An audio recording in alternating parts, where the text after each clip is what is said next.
These children are in deep trance. Their bodies are no longer under their control. They have been taken over and are inhabited by unearthly spirits. This is the island of Bali.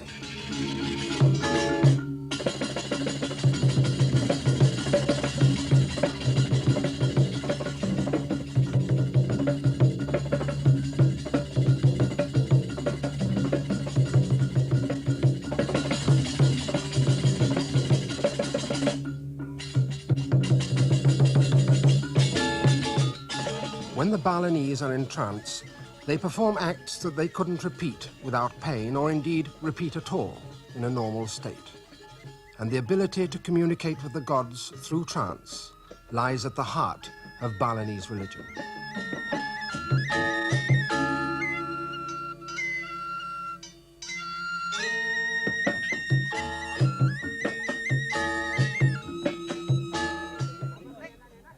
Officially, Bali is a Hindu country, and like all Hindus, the Balinese cremate their dead. But being Bali, they do so with dramatic displays of great splendor. The corpses are brought to the cremation ground in this magnificent tower. Then they are transferred to a coffin in the shape of a black bull.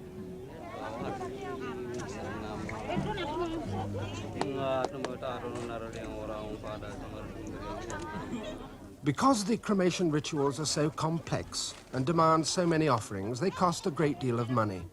Often a man's body may have to lie in a shallow grave for years before his family can finally save up enough to provide him with the rich ceremonial that he deserves. A cremation, therefore, is not an occasion for grief, but a time for gaiety, to celebrate the successful accomplishment of a man's most sacred duty.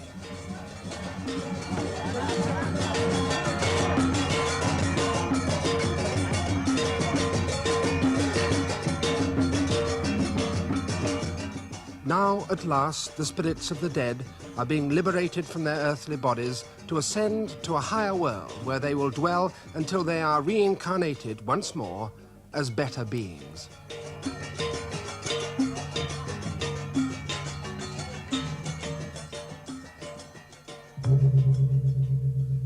"500 years ago, the whole of Java and Bali was Hindu. But during the 16th century, Mohammedan fanatics began to invade Java. Slowly, they fought their way eastwards, converting some princes, driving others before them. When they reached the eastern tip of Java, they stopped and allowed the surviving Hindu Rajas and their courts to escape across the narrow strait to Bali. Here, they found sanctuary. And here, there still stand statues of Ganesha, the Hindu elephant god, in an island that has never seen an elephant.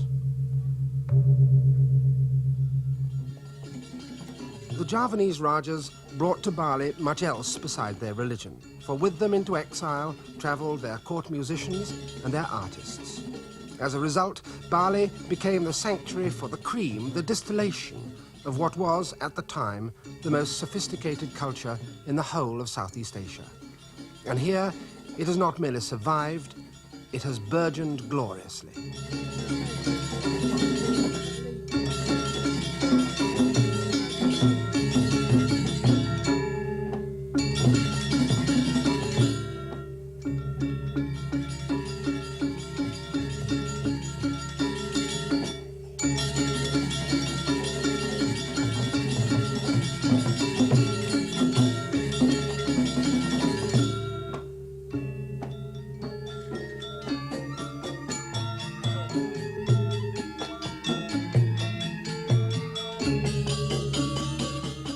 This is the Legong, perhaps the most famous of Bali's dances. It tells the story of a Javanese king who kidnaps a princess from a rival's kingdom and is eventually killed in battle. The dancer on the right portrays a court attendant, but it seems strange indeed that the king and his princess should be played by two doll-like children dancing in perfect unison, and children, moreover, who are forbidden to dance the Legong when they become tainted by adolescence. The official story may be Javanese. It seems possible that the dance has origins in Bali itself and meanings that lie much deeper than a relatively trivial tale of foreign chivalry. To search for those origins, you must go into the mountains of central Bali, where many of the island's most ancient beliefs and rituals still survive. Beliefs that hark back to a time long before the arrival of the Hindu refugees.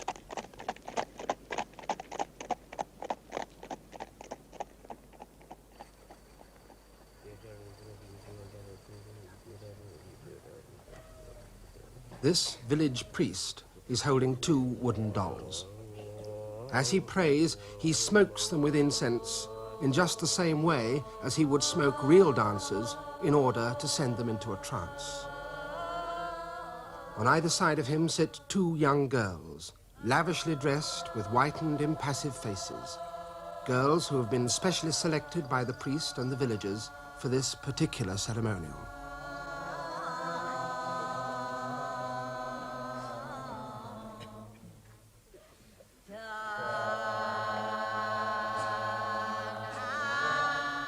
Once again, the priest prays, calling to the spirits to come down and visit the village. Once more, he smokes the dolls.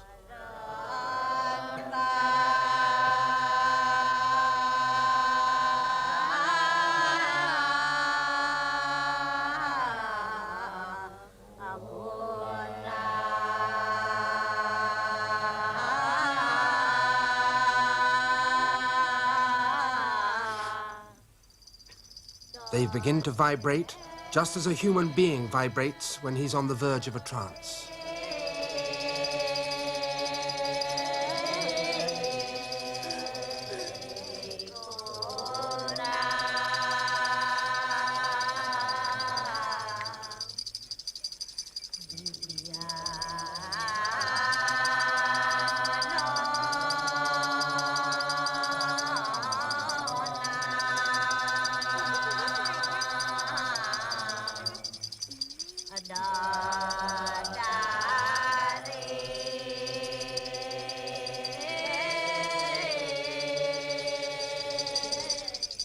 Now the children hold the sticks that animate the puppets, and the people sing to the gods, entreating them to come down and animate the bodies of the girls, just as the girls are animating the puppets.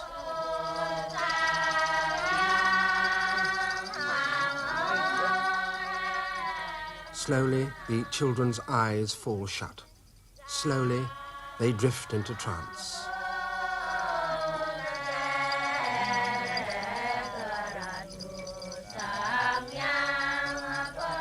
Sanyang, heavenly spirits, come down, the women implore.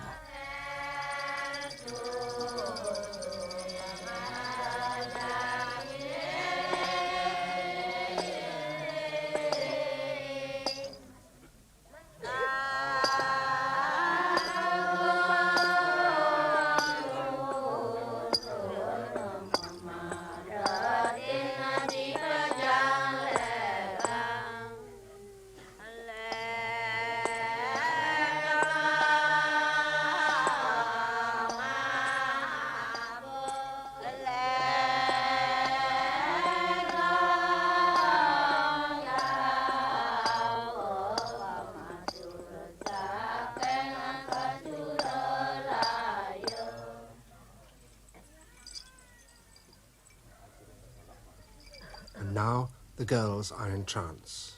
Now the Sanyang, the spirits, are inhabiting their bodies. Their eyes will remain closed until the trance is over. They see no one, they speak to no one, except when, on a rare occasion, they may communicate secretly to each other in a whisper.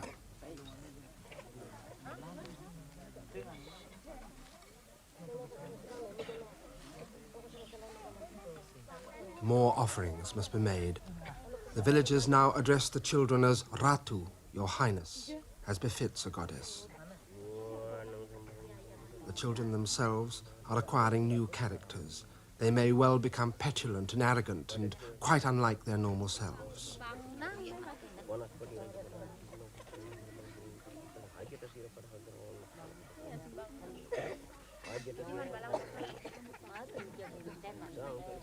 This ritual of the Sanyang Daling, the puppet spirits, sanctifies the village. In times of pestilence, when disease threatens, the children may be called upon to perform every night for weeks.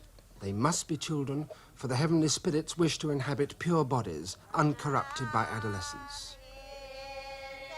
And they must dance like puppets, impassively and in unison, for they're portraying the puppets of the gods. And so the very characteristics that seemed so meaningless and mystifying in the Legong here seem perfectly logical.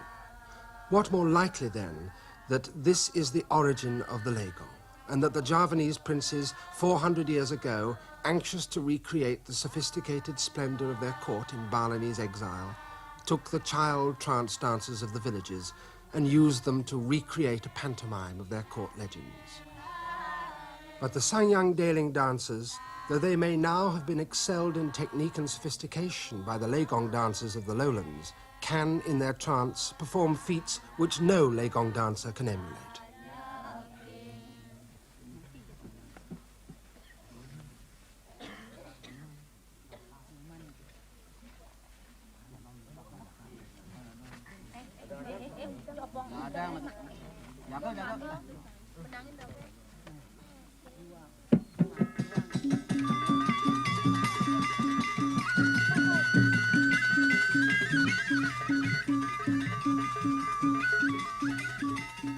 With no support from the hands of the men, and with their eyes still firmly shut, they continue to dance.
And now the women chant.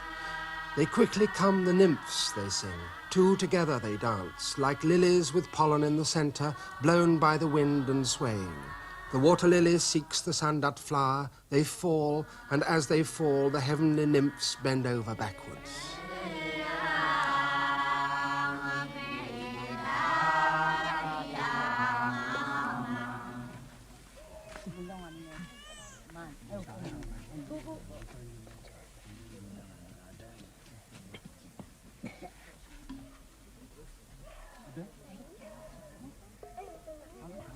Before the gods release the children from their trance, they must perform one more act. They must walk barefooted through the embers of a fire made from coconut husks.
The main ceremony is over, but the goddesses have not yet departed. The children are still in the grip of trance.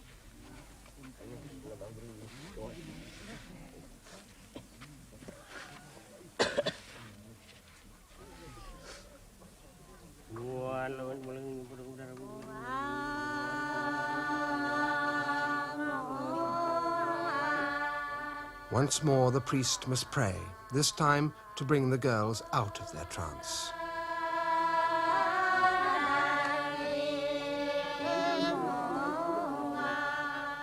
With a flower, he sprinkles them with holy water.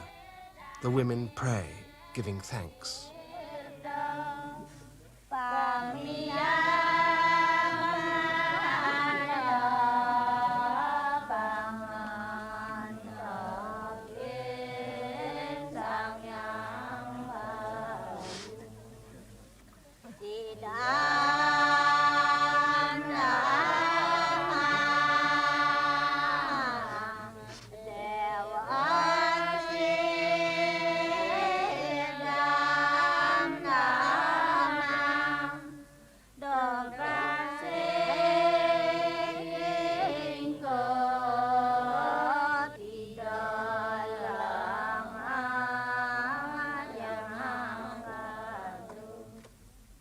The gods are leaving them.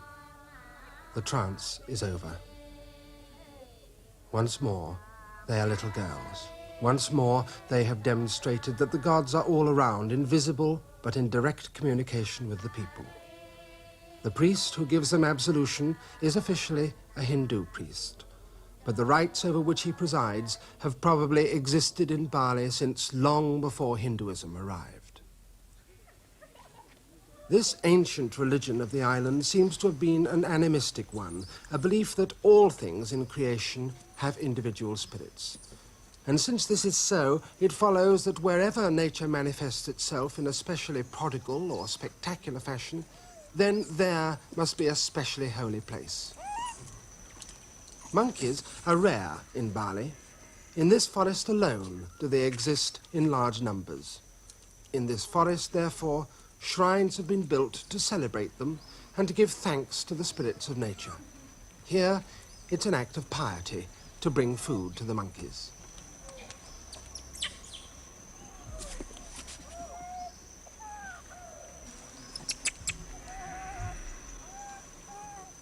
In a cave on the east coast of the island, there stands a shrine in homage of an even more spectacular concentration of animal life: bats. They hang in millions from the roof. The air in the cave is fetid and unbearably stifling with the accumulated heat of a million bodies. As the guardian priestess prays, a steady hail of lice and droppings falls to the floor of the cave, where it's fed upon voraciously by a glistening carpet of giant cockroaches.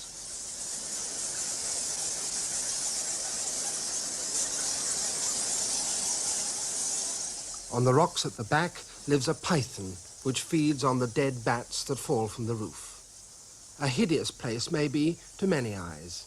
To the Balinese, an unquestionable demonstration of the fecundity of nature and therefore of its holiness.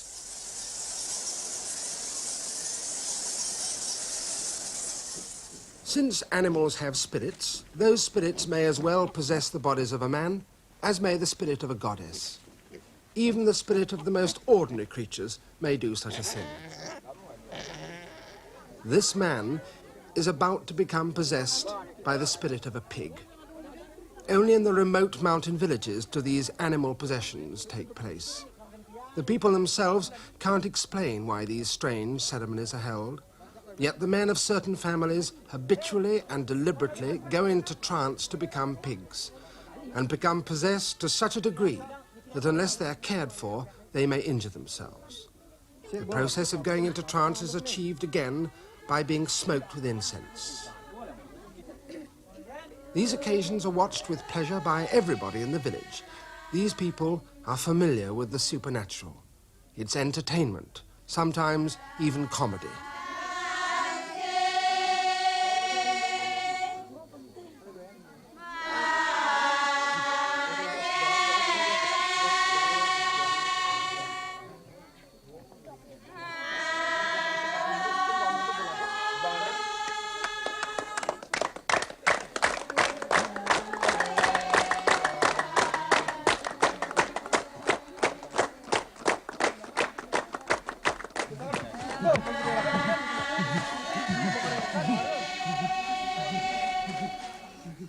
This is no play acting.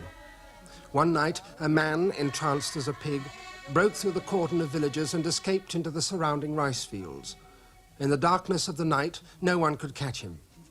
The next morning, he was discovered in a mud wallow. He was ill for days afterwards, for in his pig incarnation, he had eaten dung, as pigs will.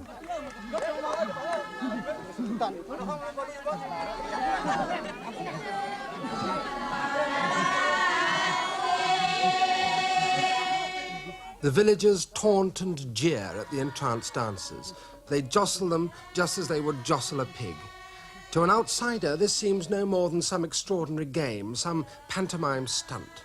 It seems so, that is, until the moment comes to bring the men out of their trance. For a man possessed has superhuman strength. He must be captured to be exorcised, and he cannot be captured except in the most violent way.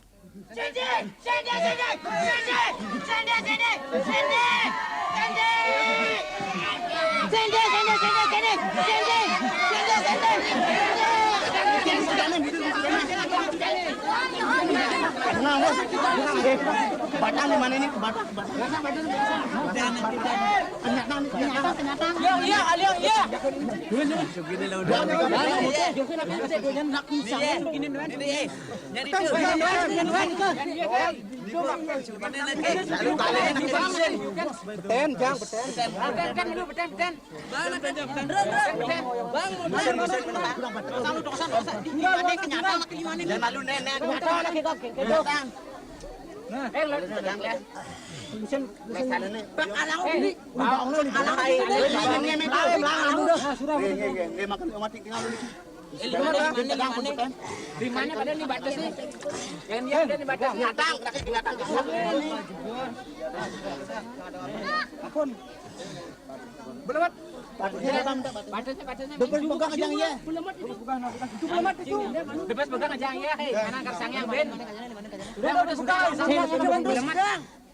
Nalebayan naman bulamat.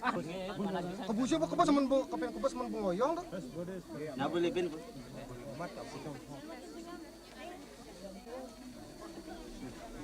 Ya, bang dia motor dikitain terus. Nah. Nah, udah deh.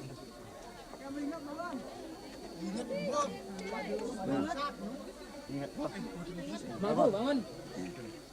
Jadi kayak kan? Nah, sasadnya nih mungkin lagi. Jangan bisa jadi malu.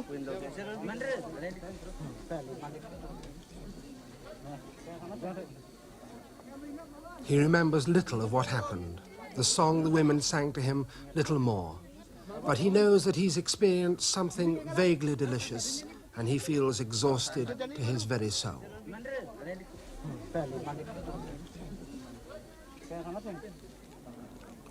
Each village may specialize in a particular kind of trance. Near the village of the pig trance, there's another where men are habitually possessed by the spirits of horses. Drawn by the light of specially lit fires, they come careering out of the blackness of the night, kicking the hot ashes with their feet and whinnying.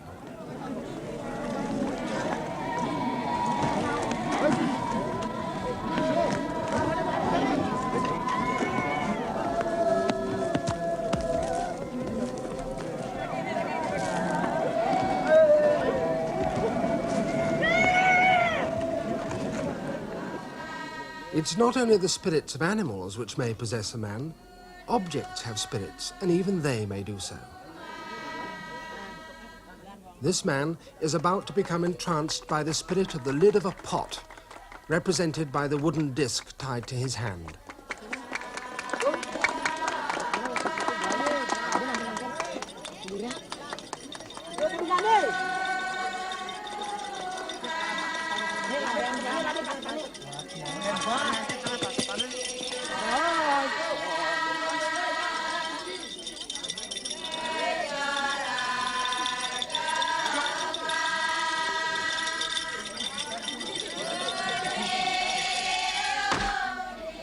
This is comedy, for the spirit of a pot lid will obviously wish to place itself upon any flat surface, and being a trance spirit, it will do so with the greatest vigor.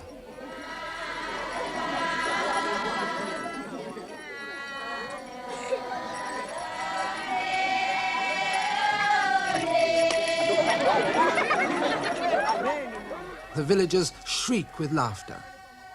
And yet, beneath it all, lies the knowledge that the man entranced is uncontrollable and irrational, that he may become violent, that none can tell for sure how he will behave, and that to bring him back to normality will need the strength of many men.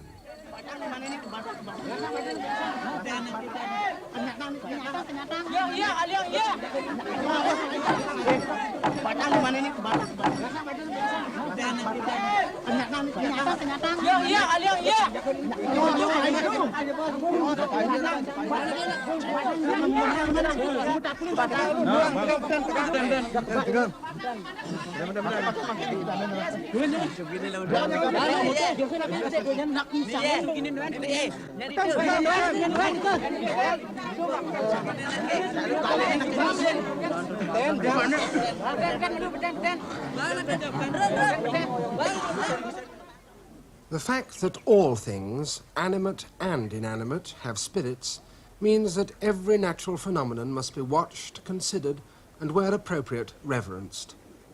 Bali is a volcanic island, and as so often on the slopes of volcanoes, warm springs gush from the ground in miraculous fashion. These are the most spectacular of them at Tampak Siri. The Balinese are, by nature and habit, fastidious people who bathe several times a day anyway if they can. But they travel the whole length of their island, 100 miles or so, to bathe in these sacred pools. This place was once the battleground of the gods. Not far away, a great demon was killed, and to this day the water that bubbles up there may not be used to irrigate rice fields, because if it were, the rice stems, when cut, would exude blood, they say. But these springs were specifically created by the great god Indra as a source of the elixir of immortality, with which he was able to revive other gods wounded in that battle. It's important, therefore, as a site of pilgrimage, and blessings given by these priests are particularly valuable and powerful. Every day, whole communities arrive on foot or by truck, laden with offerings to place in front of the shrines.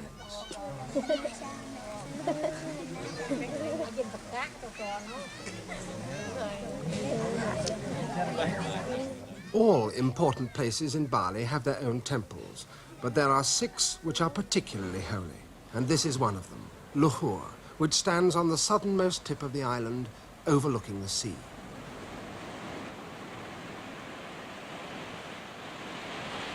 Strangely, for an island people, the Balinese fear the sea. For them, it is not a welcome source of food or a highway to other places. Instead, it is the home of demons and monsters and the source of all that is most evil. The long, empty beaches of black volcanic sand, shimmering in the heat, are the assembly grounds of witches and demons. There are few fish in the reefs round the island, and therefore little inducement to the Balinese to become great seamen. As a result, when they go to sea, they do so tentatively, and they take good care to protect themselves with the head of a friendly spirit, half fish, half elephant, in the bow of their canoe. Only thus can you hope to keep the sea monsters at bay.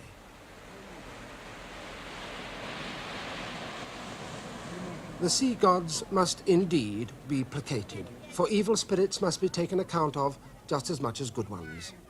Among the thousands of ceremonials that are held every year in the island, there are many to make offerings to the sea.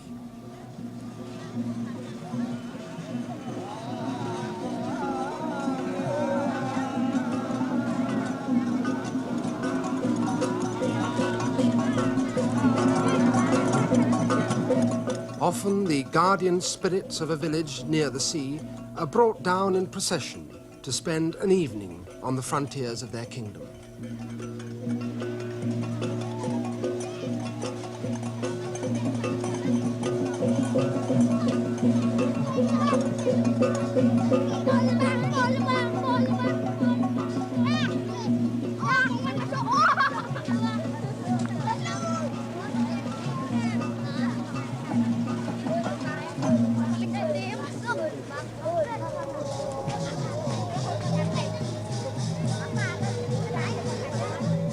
As the depths of the sea are the source of evil, so the source of all that is good lies on the heights, the summit of the great mountain Gunung Agung, which forms the heart and center of the island.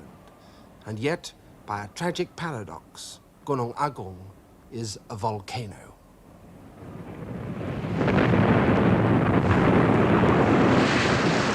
Only a few years ago, the mountain exploded.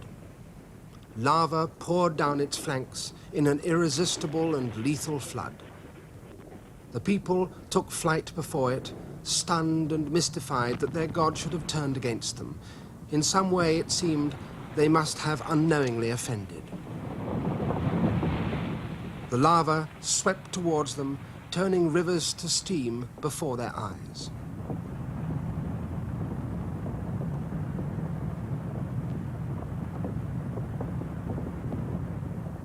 In spite of all their prayers and offerings, the eruptions continued.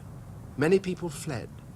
Many others stayed in their villages, believing that if they had indeed offended and could not atone with prayers and offerings, then they had better accept their fate. 2,000 died.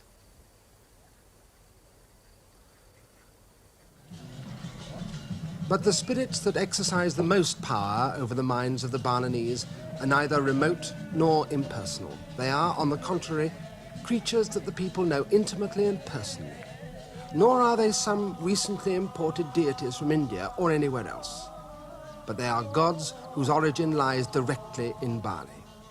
They come out of their special stalls in the temples and walk the streets in procession on the occasion of every temple festival.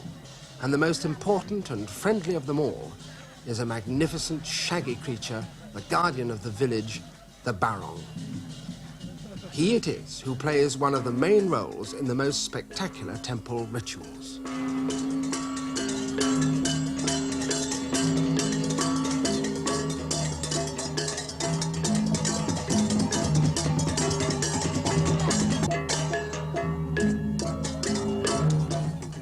The Barong takes part in a great drama in which he does battle with the hideous witch Rangda, the embodiment of evil. But before the main protagonists emerge from the temple, masked dancers perform. These are the Barong's attendants and supporters, and their dance is the first act in a drama which may last for the rest of the afternoon and go on late into the night.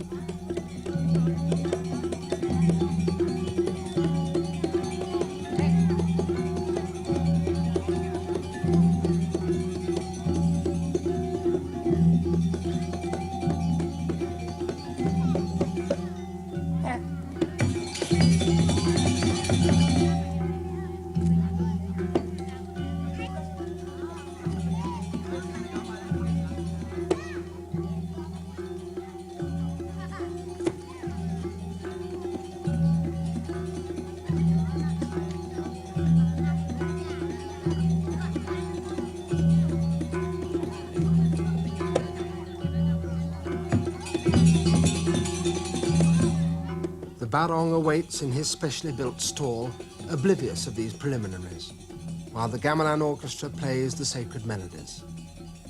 Most of the village is here to watch, for this performance is, at one and the same time, an entertainment and a drama, a ritual and an exorcism.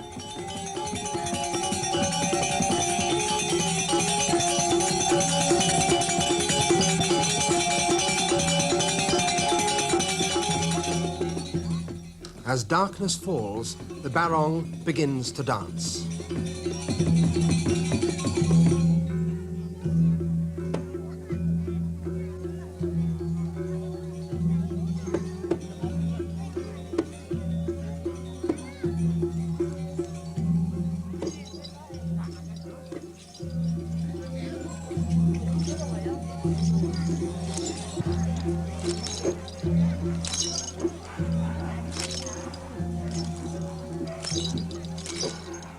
Two men inside his skin, animating him, have already to some degree been taken over by his spirit. But it will not be unusual if one or both of them, before the evening's drama is over, falls into a deep trance and becomes possessed.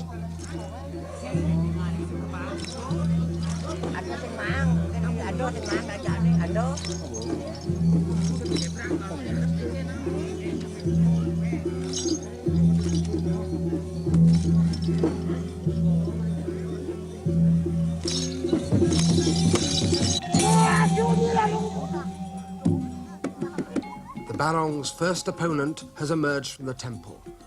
Horrifying as she may appear, with her goggling eyes, her appalling fangs, and her red pendulous tongue, she's not Rangda the witch, but Rangda's daughter, Barong. And she's been sent here to try and ensnare the Barong with a proposal of marriage.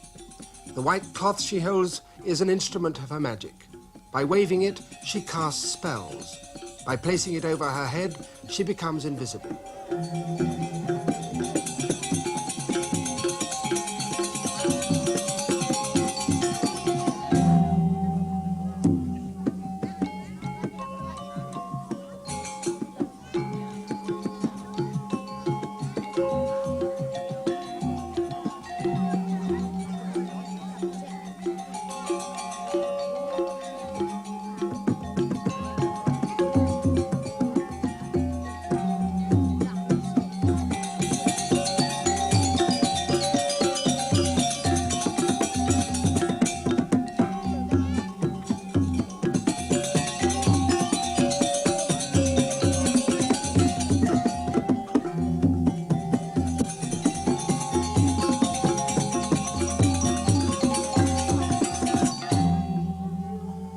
Barong's mask was cut out of a special tree that grows in the graveyard. Night after night, it has been hung there in the cemetery to charge it with magic. Now it is so powerful that even when it's lying in its basket, it may creak and groan and sometimes even rise in the air, so the people say. In the drama, at this moment, Barong is truly terrifying.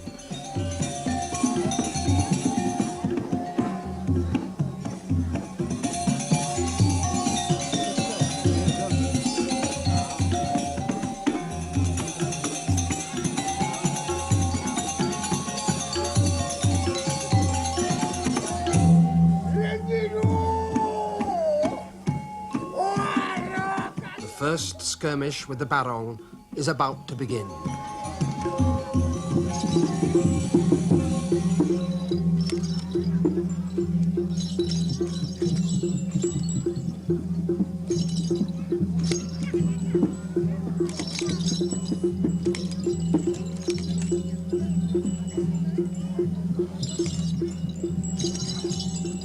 Barong has placed her magic cloth over her head. She's invisible to all, except the Barong, who, with his supernatural awareness, knows exactly where she is.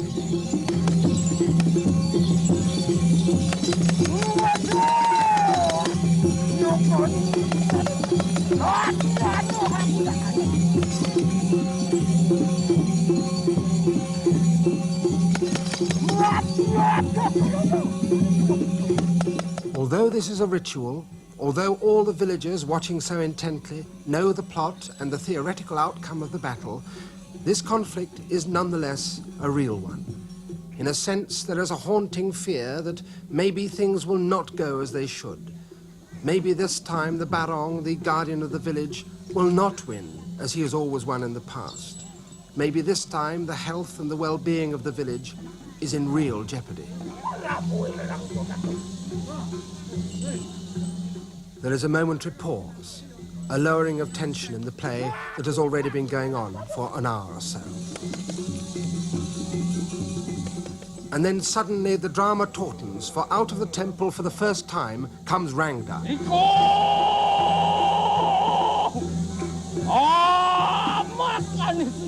Rangda, the haunter of graveyards, the personification of evil and malevolence. Her shoulders are hung with dead men's entrails, flames spring from her tongue, and her fingers are armed with immense claws. Barong reports to her mother. The Barong has spurned her. She must be revenged. If the drama continues as it usually does, Rangda will do battle with the Barong.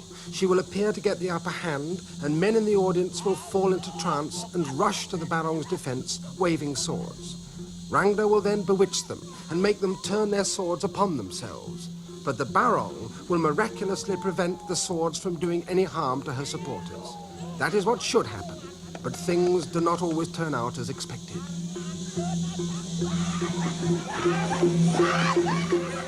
The drama has been too powerful. Even before battle has been seriously joined, men in the crowd are falling into trance and rushing to attack Rangda. They must be restrained before they injure themselves.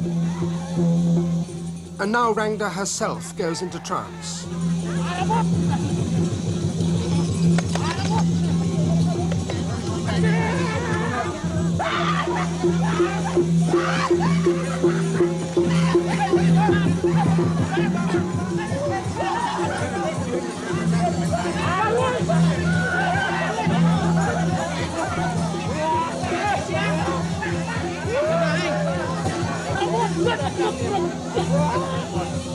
Rangda is no longer in control of herself. She must be carried forcibly back to the temple to be brought out of her trance by a priest.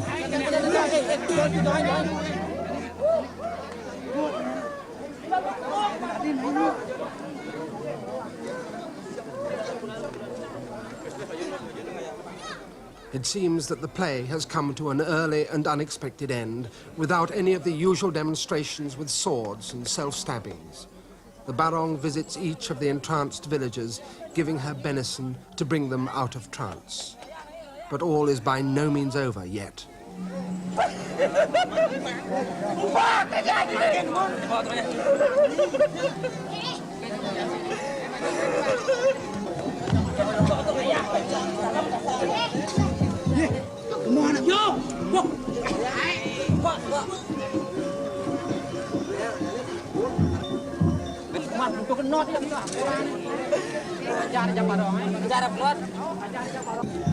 These swords are unquestionably sharp.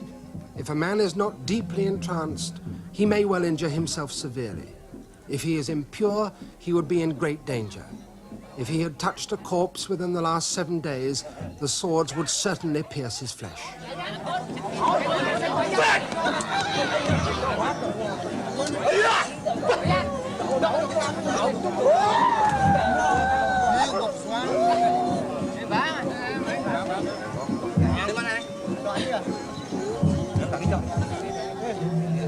Once they have endeavored to stab themselves to demonstrate their devotion to the Barong, they must be disarmed by the priests and their helpers. But that must be done swiftly and powerfully, for none can tell how they will react.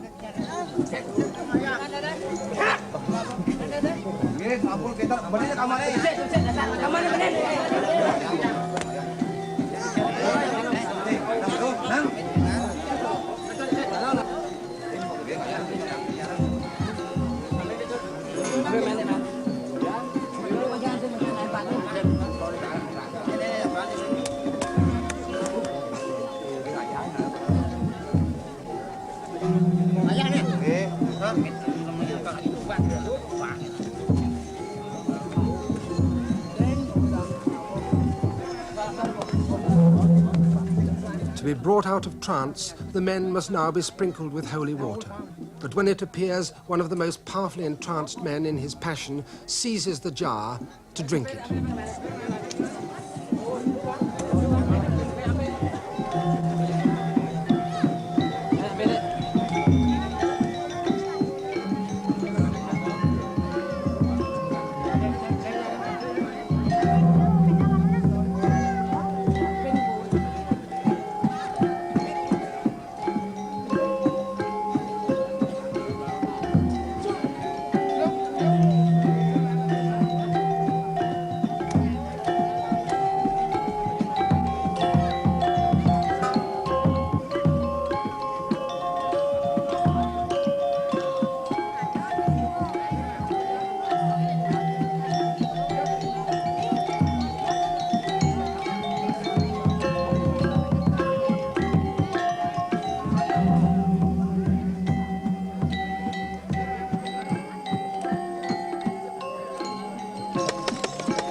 Some are released from trance by wiping their faces with the shock of human hair that hangs beneath the Barong's chin.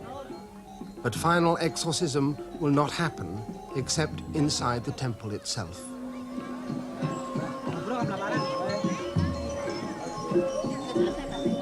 Udah, sekarang diberi sajian nih.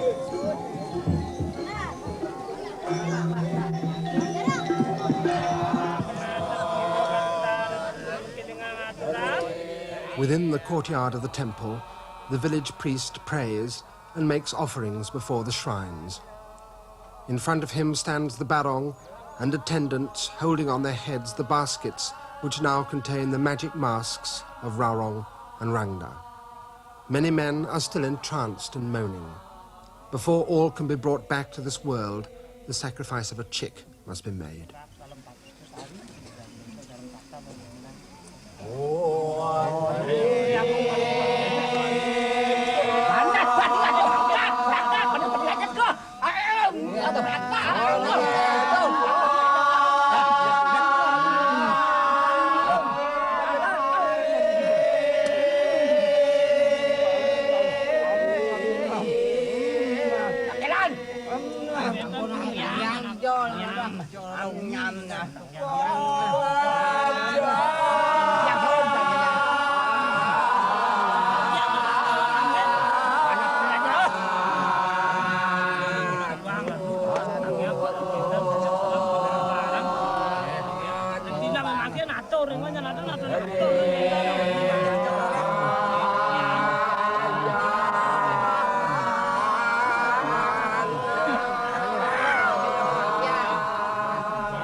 Once more, the Barong receives the homage of his supporters.